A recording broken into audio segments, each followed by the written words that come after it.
నమస్తే welcome to Chandu RK news నేను మీ ఆదిత్య ముందుగా బులెటిన్ హెడ్లైన్స్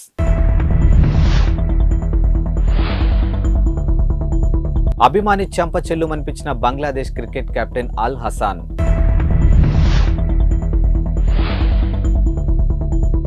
నీళ్ల కోసం యుద్ధం చేయాలన్నా వైసీపీ ఎమ్మెల్యే జొన్నలగడ్డ పద్మావతి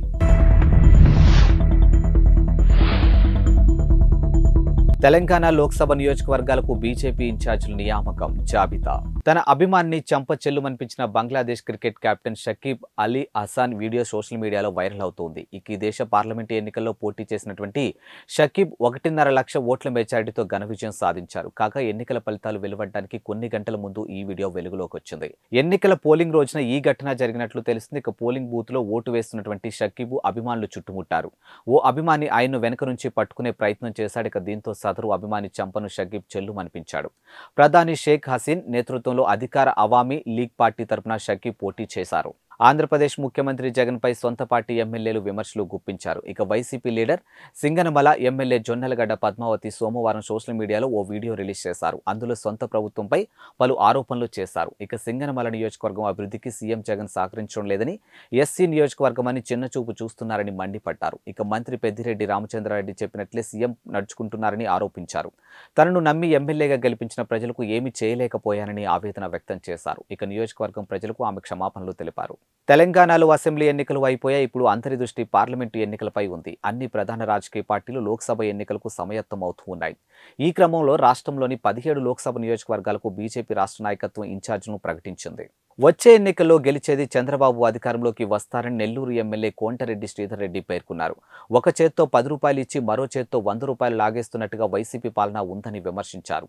నెల్లూరులో నిర్వహించినటువంటి మీడియా సమావేశంలో ఆయన మాట్లాడుతూ వచ్చే ఎన్నికల్లో వైసీపీ గెలిచి మళ్లీ అధికారంలోకి వస్తే వ్యాపారులు బతికే పరిస్థితి ఉండదని అన్నారు. ఇక ఏపీలో కరెంటు షాకులు కొట్టాలంటే కరెంటును పట్టుకోవాల్సిన పని లేదని, జగనన్న కరెంటు బిల్లును పట్టుకుంటే చాలని ఎద్దేవా చేశారు. అమెరికా వ్యాపారవేత్త Tesla chief Elon Musk drugs తీసుకుంటారంటూ మరోమారు ఆరోపణలు వెల్లువెత్తాయి. ఇక అమెరికాలోని ప్రముఖ పత్రిక వాల్ స్ట్రీట్ జర్నల్ ఈ మేరకు కథనాన్ని ప్రచురించింది. ఇక మాస్క్ తీరుపై టెస్లా, స్పేస్ ఎక్స్ కంపెనీలు బోర్డు సభ్యులు ఆందోళన వ్యక్తం చేస్తున్నారని పేర్కొంది.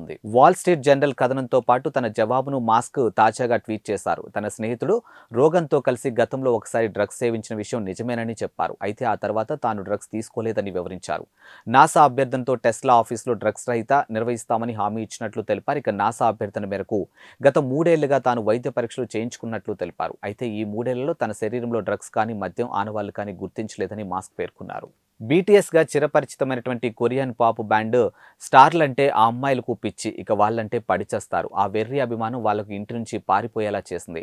ఆ స్టార్లను కలిసేందుకు దక్షిణ కొరియాకు వెళ్లిపోవాలని తమిళనాడుకు చెందినటువంటి ఈ 3 అమ్మాయిలు చివరికి చెప్పపెట్టకుండా ఇంటి నుంచి పారిపోయారు. అయితే మధ్యలోనే మనసు మార్చుకొని పోలీసుల సహాయంతో తిరిగి ఇంటికి సురక్షితంగానూ చేరుకున్నారు. ఈ రోడ్డు సమీపంలోని ఓ గ్రామంలో ప్రభుత్వ స్కూల్లో 8వ తరగతి చదువుతున్నటువంటి ఈ బాలికల వయసు 13 ఏళ్లు మాత్రమే.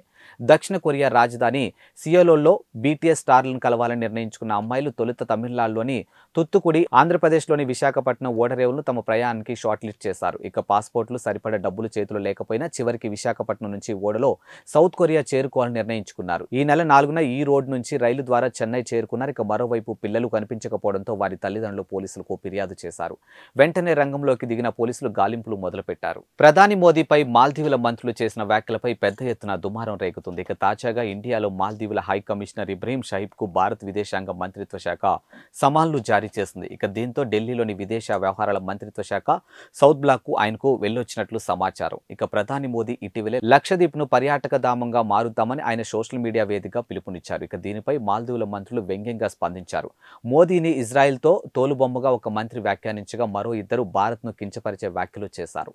ఈ వ్యాఖ్యలపై భారత్లో తీవ్ర వ్యతిరేకత ఎదురైంది. ఈ క్రమంలో ఆ 3 మంత్రులు అక్కడి ప్రభుత్వం పదవుల నుంచి తప్పించింది. మరోపక్క ఇదే విషయంపై భారత విదేశాంగ శాఖ దేశ హై కమిషనర్కు సమన్లు జారీ చేసింది. విజయవాడ కార్పొరేటర్ ఎంపీ కేశినేని నాని కూతురు కేశినేని శ్వేత తన పదవికి రాజీనామా చేశారు. ఇక వ్యక్తిగత కారణాలతో రాజీనామా చేస్తున్నట్లు ఆమె పేర్కొన్నారు.